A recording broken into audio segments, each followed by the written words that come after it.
Hi friends, ಎಲ್ಲ ಮಳೆಗಾಲ start ಆಗಿದೆ. ಸೊ ಈ ಟೈಮಲ್ಲಿ ನಮಗೆ ನೆನಪಾಗೋದು ಅಂದರೆ ಮಲೆನಾಡಿನ ಮಳೆ. ಈ ವರ್ಷ ಸ್ವಲ್ಪ ಬೇಗ ಮಾನ್ಸೂನ್ ಎಂಟ್ರಾಗಿದೆ. ಸೊ ಫುಲ್ಲು ಮೋಡ ಕವಿದ ವಾತಾವರಣ. ಈ ಟೈಮಲ್ಲಿ ಬಿಸಿ ಬಿಸಿಯಾಗಿ ಏನಾದ್ರು ತಿನ್ನೋಕೆ ಬೇಕು ಅಂತ ಅನ್ನಿಸ್ತು. ನಮಗೆ ನೆನಪಾಗೋದು ನಮ್ಮ ಏರಿಯಾದ ರೆಸಿಪಿ ಅಲ್ವಾ. ಸೊ ಅದೇನೆಂದರೆ ಹಲಸಿನಕಾಯಿ ಚಿಪ್ಸು. ಸೊ ಹಲಸಿನಕಾಯಿ ಚಿಪ್ಸನ್ನು ಯಾವ ಥರ ಮಾಡಬೇಕು, ಹೆಂಗೆ ಮಾಡಬೇಕು ಅನ್ನೋದ್ರ ಬಗ್ಗೆ ನಾನು ಇವತ್ತು ವಿಡಿಯೋ ಮಾಡ್ತಾಯಿದ್ದೀನಿ. ಹೊಸದಾಗಿ ಒಂದು ವ್ಲಾಗ್ ಚಾನಲ್ ಸ್ಟಾರ್ಟ್ ಮಾಡಿದ್ದೀನಿ. ಅಂದರೆ ನನ್ನ ಆರ್ಟ್ ವ್ಲಾಗ್ ಬಿಟ್ಟು ಬೇರೆ ಬೇರೆ ವಿಷಯಗಳ ಬಗ್ಗೆ ಮಾಡ್ತಾ ಇರೋದು. ನಿಮ್ಮೆಲ್ಲರ ಸಪೋರ್ಟ್ ನನಗೆ ಬೇಕು. ಎಲ್ಲ ಫಾಲೋ ಮಾಡಿ, ಶೇರ್ ಆ್ಯಂಡ್ ಲೈಕನ್ನು ಮಾಡಿ ನನ್ನ ಸಪೋರ್ಟ್ ಮಾಡಿ. ಧನ್ಯವಾದ.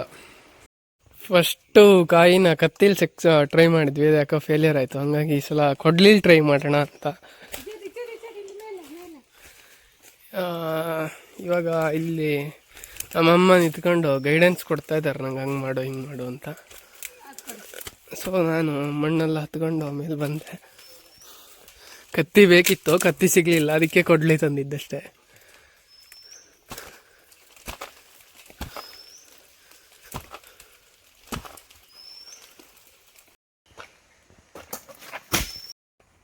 ಈಗ ನಮ್ಮ ಹಲಸಿನಕಾಯಿನ ಕೆತ್ತೋ ಸಂದರ್ಭ. ಸೊ ನಮ್ಮಮ್ಮ ಅವರು ಅಂತ ನಾನು ಕೆತ್ತೀನಿ ಅಂತ. ಸೊ ಇದಕ್ಕೊಂದು ಫಸ್ಟು ಹಿಂಗೆ ಒಂದು ಗೂಟನ್ನು ಹುಕ್ಕೊಳ್ಬೇಕು, ಯಾಕೆಂದರೆ ಅದನ್ನ ಹಿಡ್ಕೊಳಕ್ಕೆ ಈಸಿ ಆಗುತ್ತೆ ಅಂತ.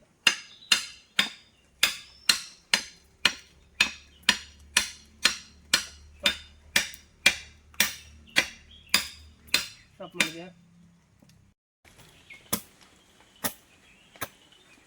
ಸೊ ಜಸ್ಟ್ ಇವಾಗ ಏನಂದರೆ ಸಿಂಪಲ್ಲಾಗಿ ಮೇಲ್ಗಡೆ ಲೇಯರ್ನಷ್ಟನ್ನೇ ಇಟ್ಕೊಳ್ಬೇಕು. ಈ ಮುಳ್ಳು ಏನಿರುತ್ತೋ ಹಲಸಿನಕಾಯಲ್ಲಿ ಅದನ್ನು ಕೆತ್ತಿ ರೆಡಿ ಮಾಡ್ಕೊಳ್ತಾ ಇದ್ದೀವಿ. ಸಿಕ್ಕಾಪಟ್ಟೆ ಸೊಳ್ಳೆ.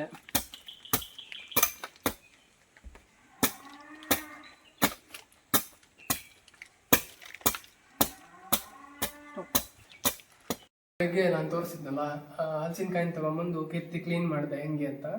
ಅದನ್ನ ಪೀಸ್ ಮಾಡ್ಕೊಂಡು ಅಜ್ಜಿ ಪಾಪ ಬಿಡಿಸ್ಕೊಟ್ರು. ಸೊ ನಾನು ಆ ಸೊಳ್ಳೆಗಳನ್ನೆಲ್ಲ ಈ ಥರ ಚಾಕಲ್ಲಿ ಈ ಥರ ಸ್ಲೈಸ್ ಮಾಡಿ ಕಟ್ ಮಾಡಿಕೊಟ್ಟೆ. ಈಗ ಅಮ್ಮ ಕರ್ಕೊಡ್ತಾರೆ ನೆಕ್ಸ್ಟು. ಈ ಥರ ಮಾಡ್ಕೊಂಡ್ರೆ ನಾವು ನೆಕ್ಸ್ಟು ಎಣ್ಣೆ ಬಾಣಲಿಗೆ ಹಾಕಿದ್ರೆ ನಮ್ಮ ಮಲೆನಾಡಿನ ಚಿಪ್ಸು ರೆಡಿ ಆಗುತ್ತೆ. ನೋಡಿ, ಇವಾಗ ಎಣ್ಣೆ ಬಾಣಲಿಲಿ ಬಿಸಿ ಬಿಸಿಯಾದಂತಹ ಹಲಸಿನಕಾಯಿನ ಕರಿತಾ ಇದ್ದೀವಿ. ಕರೆದು ನೆಕ್ಸ್ಟು ಪ್ರೋಗ್ರೆಸ್ ಏನಂದರೆ ಇದಕ್ಕೆ ಮಿಕ್ಸಿಂಗ್ ಉಪ್ಪು ಖಾರ,